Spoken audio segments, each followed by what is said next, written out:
Hanggat sa hindi niya inaamin, I will keep pushing him sa law of non-contradiction. So you guys decide kung sino yung incompetent at nagsisinungaling sa amin dalawa. So let's begin.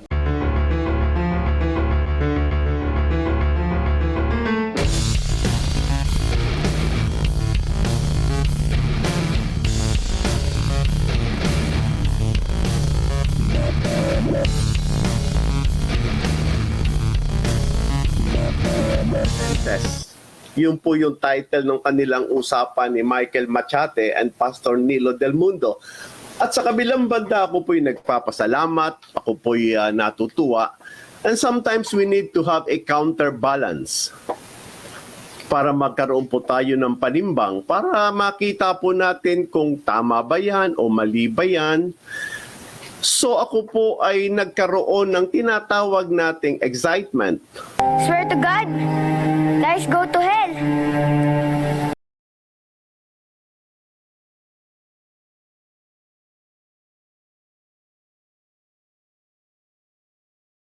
Sa korte, yung minsan kanang napatunayang nagsinungaling, nawawala na po yung credibility ng ibang testimony mo. At least we both agree on one thing.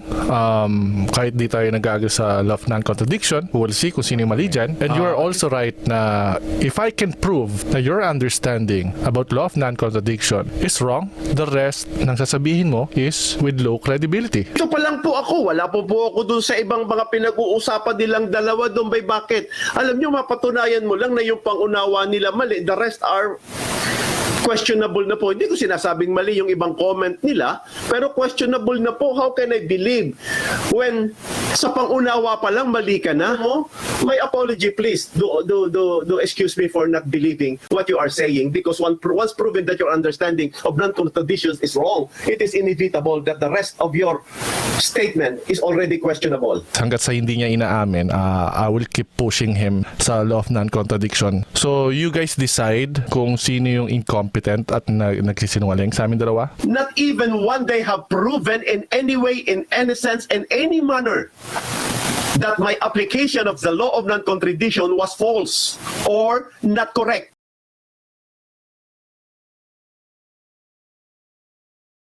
I'd like to say this. Tama po ang process ni Michael Machate sa lahat ng kanyang ginagawa. Yan. Because ano po, kaya ang aking hamon sa lahat ng Bible School student, pag-aralan nyo. Ano po, because may mga tao, they look correct, they sound correct, kapag pinakinggan nyo lang, pero kapag tiningnan ko siya, pinakinggan ko siya, tama naman. Ano, at wala namang dahilan ako para sabihin, kaya may mga tao, they look correct, they sound correct, kapag pinakinggan nyo lang, pero because of lack of understanding and explicit knowledge on the subject, hindi mo tuloy masabi kung tama ba to o hindi. Pag tinignan ko at pinakinggan ko siya, sabi ko, okay, mahirap sabihin mali ang isang bagay kung tama naman talaga, since semantic naman siya. If you cannot apply this to reality, that is an empty statement. But anyway, every time he used that, nakikita ko naman tama eh. Hindi mali. Lahat ng isinulat dito ni Machate already give me an idea of his total ignorance of what is the law of non-contradiction, because the law of... Tama po ang process ni Michael Machate sa lahat ng kanyang ginagawa. That's a contradiction, Pastor.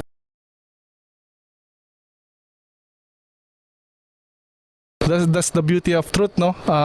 Kahit sa ka pa pumunta, you will be demolished because truth is truth, hindi relative ang truth.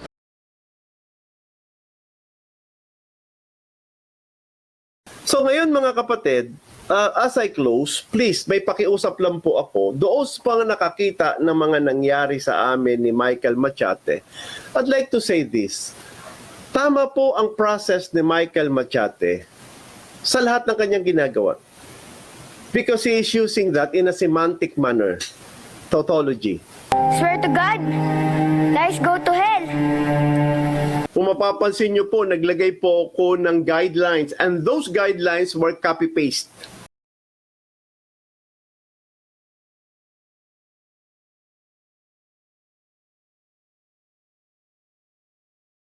Ano po? Copy-paste po yan. At kung ano yung kahulugan, meaning ng law of non-contradiction. Sa ngayon, under the guidelines, I posted regarding the law of non-contradiction and these are the case 1, 2, 3. Sa case 3, kung makikita niyo yon, the law of non-contradiction is this, where the term or expression is used in a way that contradicts common usage without making clear that it is to be used in this uncommon way. When we say he, ang ibig natin sabihin dyan is, by definition, kahit tignan nyo sa dictionary, lagyan nyo lang he. O, makikita mo doon, man, boy, or male, yun yung ibig sabihin nun.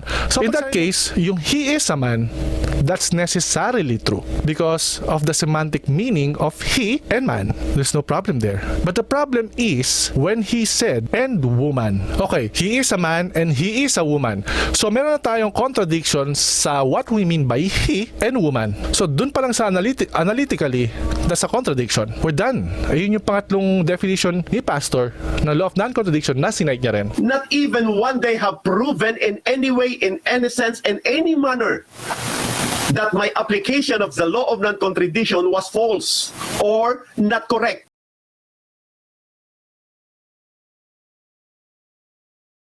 I'd like to say this. Tama po ang process ni Michael Machate sa lahat ng kanyang ginagawa. Because he is using that in a semantic manner. Tautology.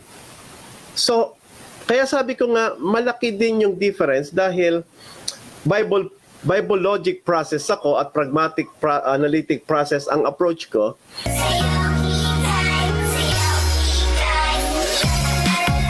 Kasi ang contradiction, nininegate ko yung aking ina-affirm. Pag sinabi ko babae siya, lalaki siya, at hindi siya lalaki, hindi siya babae, contradictory yun. Pag sinabi ko babae siya, lalaki siya, both affirmative, either babae, hindi lalaki, o lalaki, hindi babae, hindi pa rin ako nag-violate ng contradiction. Why I have violated the second law of human logic known as the law of non-contradiction. Let's play it again so that makita po natin. So this become now the subject because if hypothetically correct na siya'y nagkamali po tayo ng gamit ng law of non-contradiction,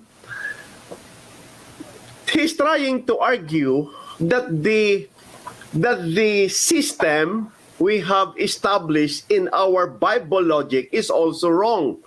Well, I know it does not follow because that will fall under the fallacy of non sequitur, or it does not follow to be wrong.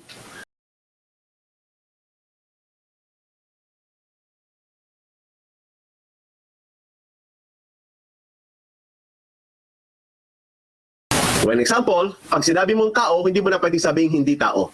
Pastor, pwede ko bang sabihin hayop? Obe, oo. Pwede ko sabihin gamit. Ikaw, kung gusto mong sabihin. Pero tinan mo yung understanding ni Machate dito sa bandang dulo.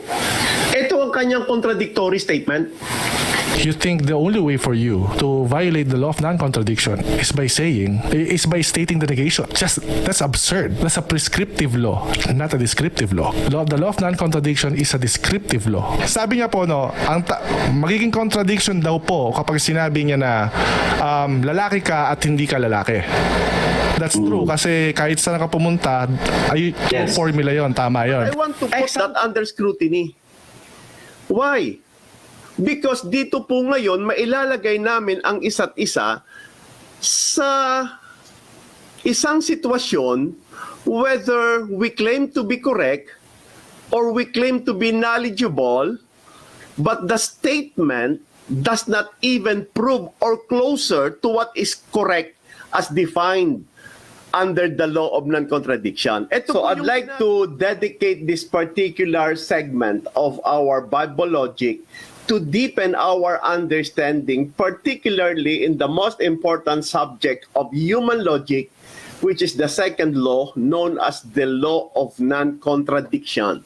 Kung mapapansin nyo po, isa po yan sa kinwestiyon ni Michael Machate na mali daw po yung aking application. To be very particular, dahil sinabi naman niya baka yan by mistake, yun naman yung kanya, so binigyan niya naman niya ng benefit of the doubt.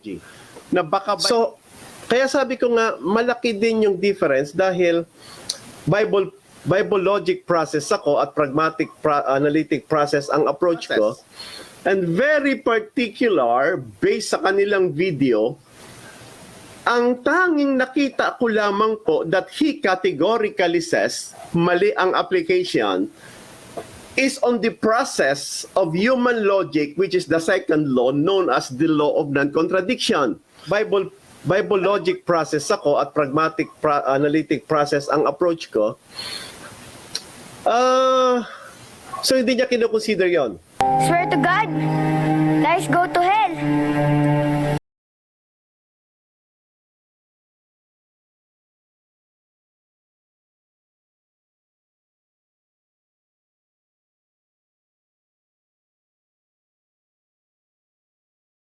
Tingnan nyo ha, there is no truth. How can you contradict with that? When there is no affirmation or negation. Because the law of non-contradiction or contradictory statement is always affirmation and negation, and it is restricted to the statement and proposition. Bible logic process ako at pragmatic analytic process ang approach ko. So hindi niya kinoconsider yon.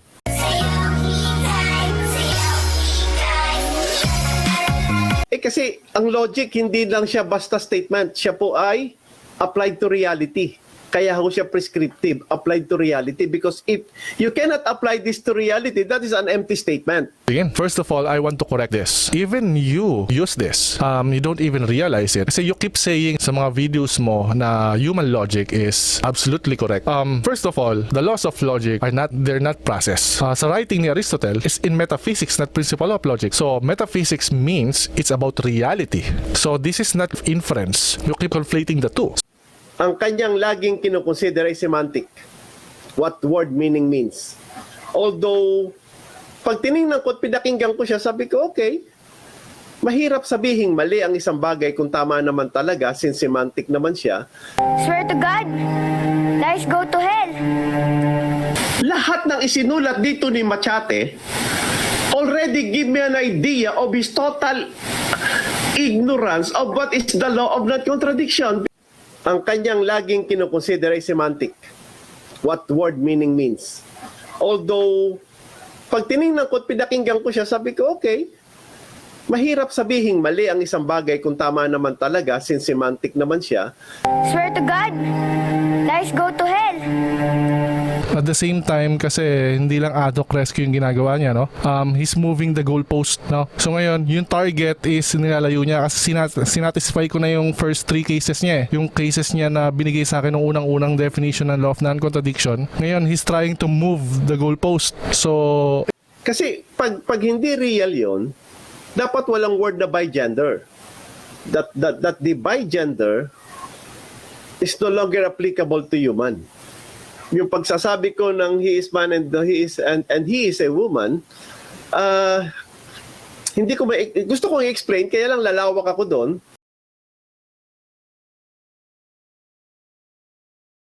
Sa korte, yung minsan kanang napatunayang nagsinungaling, nawawala na po yung credibility ng ibang testimony mo. Sa akin, pragmatic analytic process is marami siyang involved. Bakit ginamit mo yung salitang yan? Bakit yan ang statement mo? Ano ba yung context?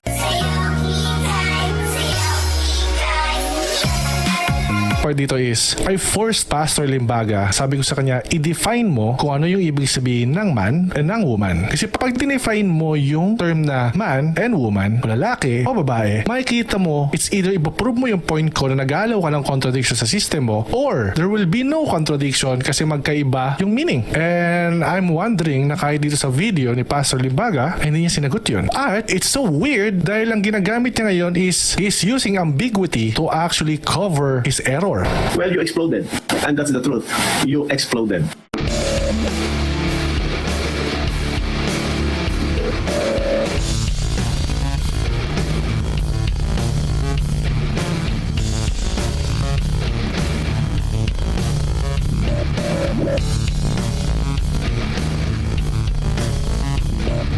Thank you.